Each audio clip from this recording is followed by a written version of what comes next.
Kasi hindi naman pwedeng kahit magsinungaling na magsinungaling yung congressman na hindi ko alam yan. Basta ako gumagawa lang ng batas, I appropriate. Yan ang palusot ng congressman. Pero sa totoo, alam ng taong bayan, pag may ginagawa, nakadisplay ang mukha niyan, nakalagay ang pangalan niyan, nagkakating ribbon niyan, pagpalpak, ang ituturo nila, DPWH. Itong DPWH naman ngayon, sa mga proyekto na yan, sila ngayon ang ipit na ipit. Sila ngayon ang ipit na ipit. Bakit? May umami na bang congressman? Wala pa. In fact, it's the other way around. Anong ginagawa ng congressman niya? Ipinapako sa krus ng mga congressman sa Maynila yung DPWH. Sino ngayon ang kahol ng kahol? Kaya kami, simple lang naman ang tanong ng taong bayan dyan. Ito, Mocha. Ano muna sabi ng mga tao? Sabi ni G. Herao, meron. Sabi ni Sally Lastillas Isleta, nakikialam sila. Sabi ni Bri Jai, Tomo. Sabi ni Teresa Montero, meron. Nakikialam sila. Hindi pwede. Alam nila yan. Hugas kamay lang mga congressman. Sabi ni Daday Ventus. Ako, galit na sila. May kickback sila. Sabi ni Cherry Con. Yung kickback, that's another story. Ako, simple pa lang ang tanong ko . Una kong tanong, may alam ba ang congressman sa mga proyekto na yan? Yan ang, sabi raw ng congressman nyo, shout out sa mga taga 3rd District. Hindi raw nila alam yan. Kayo humusga, mga taga 3rd District nga pala. Hindi raw nila alam yan. Nako. Pero nung pagka binubuksan na yung barangay hall, 19 million, may picture-picture pa sila. Ay, naku. Di ba? Nakalantad yung mga pangalan nila doon. Meron pa nga akong nakita, mga barangay hall, may pangalan pa ng congressman. Ay, malaki po. May initial Di ilaw pa yun. Kaya, pagka ngayon, indulto, ang ipinapako sa krus, DPWH. Nauunawaan nyo ng tao. Doon naniniwala ko. Kahit anong pagsisinungaling ng congressman, kahit anong pagtanggi o pagkubli ng congressman, yan, alam ng taong bayan yan. Ngayon, yung sinasabi mga kickback, hindi ko po alam yan. Kung talaga bang may kickback sila. Ayaw ko mag-akusa ng isang bagay na wala tayo napapatunayan. Pero ang katotohanan, sa practice, nakikialam ang congressman. Alam ng taong bayan. Pangalawa ngayon, tanong ko naman. Shout out dyan, Mocha, sa mga manonood natin. Shout out yung mga nagpagawa ng bahay. 20 square meter, 30 square meter. Kahit malaki o kahit maliit. Basta mga nagpagawa ng bahay. Shout out sa mga nanonood. Ito po ang tanong ko. Mga kababayan ko sa lungsod ng Maynila. Kahol daw kayo ng kahol Alam ko yung chihuahua, yun yung maingay na aso, di ba? Yung Maliit pero na aso, pero maingay. Yun, alam ko, kahol ng kahol yun. Tanong ko ngayon, kayo ba pag nagpapagawa ng bahay, kumukuha ba kayo ng permit? Yun ang tanong ko sa mga manonood. Tanungin natin kung ano sagot ng mga manonood. Kumukuha po ba kayo ng permit kapag kayo nagpapagawa ng bahay? Pag kayo nagpapademolish ng bahay, kumukuha ba kayo ng demolition permit? Pag kayo ba'y nagpapagawa ng bahay, kumukuha ba kayo ng building permit? Bakit sa inyo, maliit na lupa, maliit na bahay, dahil sa pagsisikap mo, pag-iipon mo, pagpupunyagi mo, naayos mo sarili mo, gusto mo maayos yung tahanan mo. Kukuha ka ba ng permit mo ka? Opo, sabi ni Adam Rich Manansala Sanding, dapat may permit. Dapat daw. Kailangan ba talagang may permit? Sabi ni Teresa Montero, yes po, from barangay to city hall. Tama. Alam na alam nila. Alam na alam ng taong bayan. Ang tanong naman namin ngayon, paano kayo nakapag-demolish ng property ng gobyerno sa mga congressman? Na nag-i-excuse ngayon na manggagawa lang daw sila ng batas. Nabisto lang kasi kayo. Nabisto lang kayo. Kung hindi kayo nabisto, walang problema. Nabisto kayo, iyakin kayo. Kaya yan ang nangyayari. Pagka kayo makapag-akusa, wagas. Kami hindi nag-aakusa. Ayan, dyan. Bakit pag ang congressman na nagpapagawa? True, DPWH. Siya naman din na may sinabi, di ba? Inamin naman niya. Bakit walang permit? Pag congressman, exempted. Pag meron na pong batas na ganoon, kikilalanin natin. Pero yung batas kay Juan de la Cruz na nagpapagawa ng maliit na bahay, nire-require mag-permit. Ganon din yung batas sa mga pagawaing, lalo na yan, building.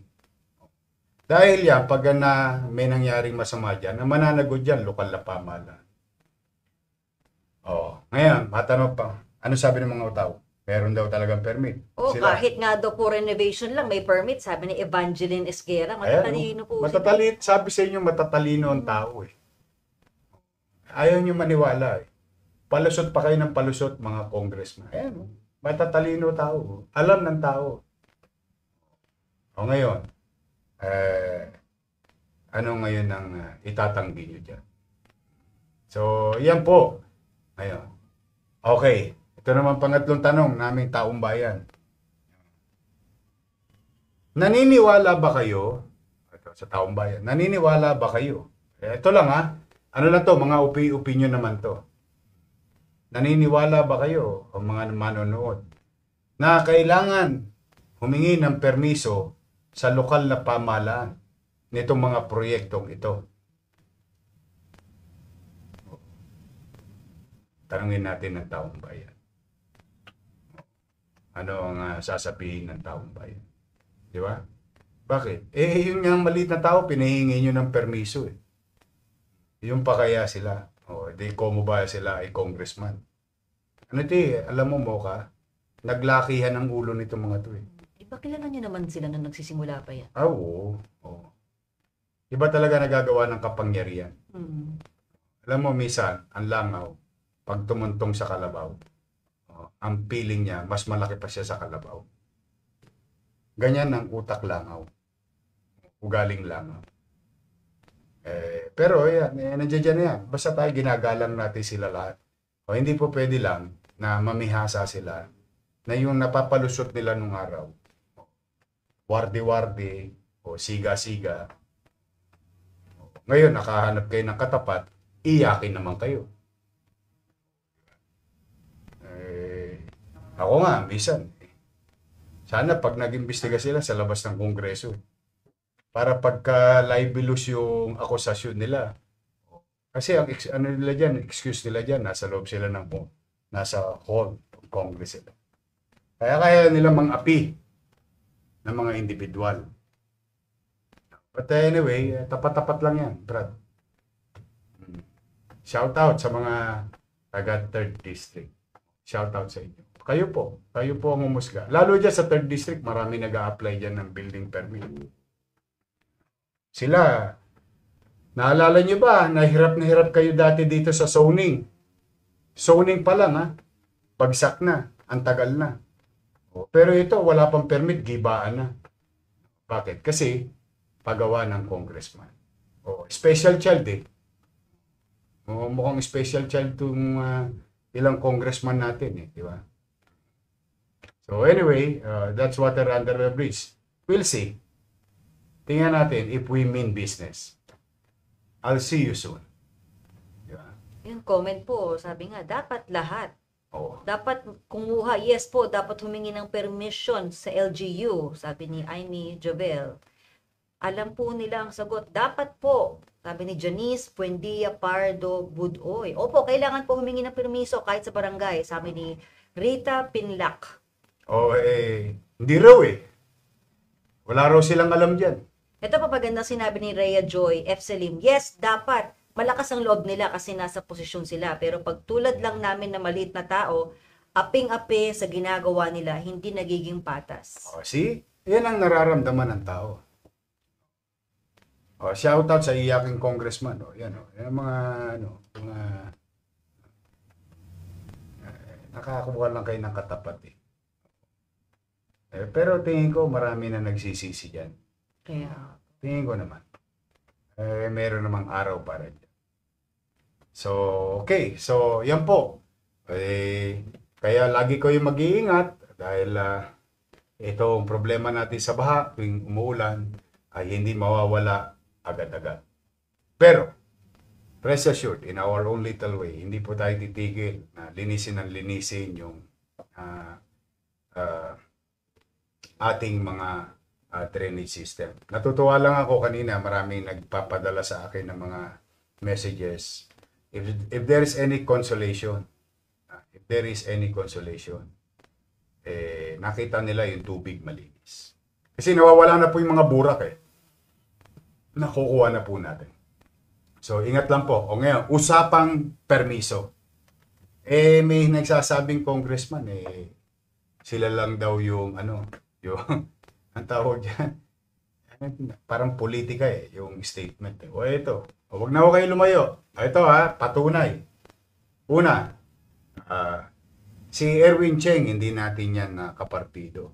Pero inaprobahan ko lahat yung programa niya. Si Congressman Maceda, hindi rin natin yan kapartido. Baka kasi pinalalabas ito mga politika di ba? Eto alam ng taga Maynila to.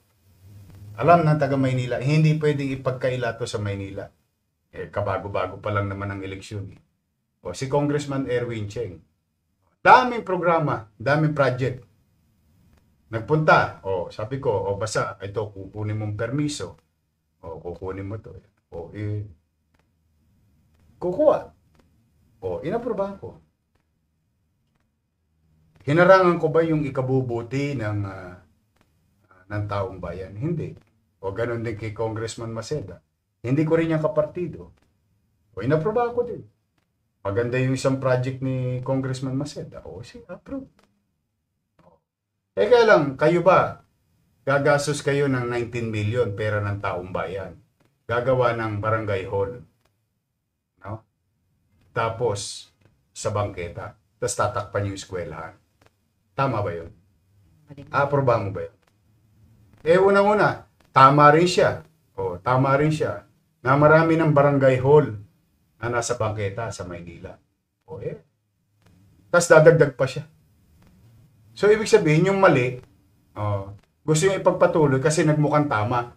Magiging tama lang kasi congressman siya. 19 million yun. Nasaan ang perang taong bayan? Ngayon. Ito, distrito. Pagitan ng 3rd District at 4th District. Kinansel ako to. Dito ko yata in-announce yun Kinansel ako to. Bakit? Hindi humingi ng permit. Nung humingi ng permit, inaprobahan ko. Ayan, aprobado. Pagawain ng DPWH. District 3 and District 4. Ito yung di masalang. Bakit kailangan humingi ng permiso? Kasi kailangan namin gumawa ng traffic plan. Isasara yung tulay Hindi ngayon magugulat ang taong bayan. Tanong, ikabubuti ba to ng taong bayan? Opo. Kakampi ko ba sa politika yung si Joel Chua? Hindi. Kakampi ko ba sa politika si Edward Maceda? Hindi. Distrito ba nilang dalawa to? Opo. Inaprobahan ko ba? Opo. Approve. Ayan. Kaya, anong nangyari? Nakagawa ngayon ang MTPB ng traffic plan sa pagsara ng kalsada ng tulay ng Dimasalang. Ano ang maganda rito? Ayan po, approve po. Ano po maganda rito? Nagbayad po sila ng buwis. Magkano po ang binayaran buwis o what you call contractor's tax sa gobyerno ng Maynila? 504,000 ang binayad. Yun yata ang ayaw ipagawa ng mga ibang congressman. Baka kasi mabawasan ko yung pribilehiyo o yung para sa kanila kung ano man. O sino man yun. Ito, nagbayad. May resibo pa to sa gobyerno ng Maynila. Samban di masalang. District 3, District 4. Ulitin natin ha. Kasi alam mo yung manloloko. Ano yun? Lawyer, sorry. Ano? Hindi ko tuloy ma-pronounce ang maayos eh.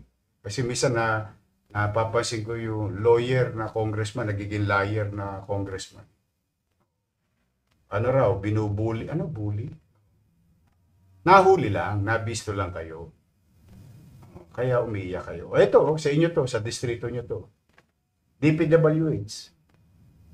Kakampi ba sa politika? Hindi. Kung politika lang ang pag-uusapan, kaligtasan ng taong bayan ang iniisip ko eh. Yung convenience ng taong bayan eh. O plus yung mga regulatory power ng local government.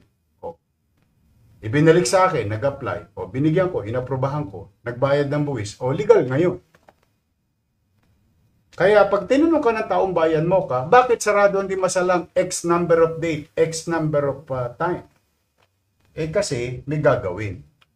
O para saan? Sa ligtas at maayos na tulay.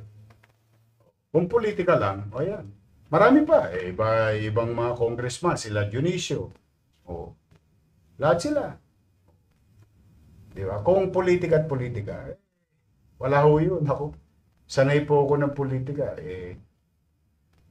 Lumaban nga tayo, outsider eh. Alam naman ng taong bayan. Hindi nyo pwedeng pasinungalingan ng taong bayan.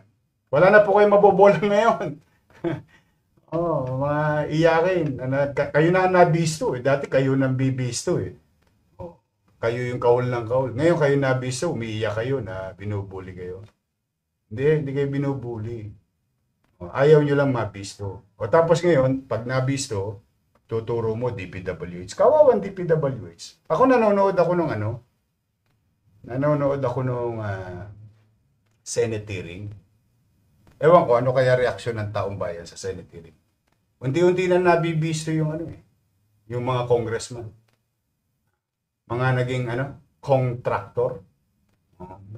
Anong bagong word nila? Contractor. Contractor. Tama po. Contractor. Malay mo, meron niya sa Maynila. Kasi, yung nahuli ko kahapon ay isa sa listahan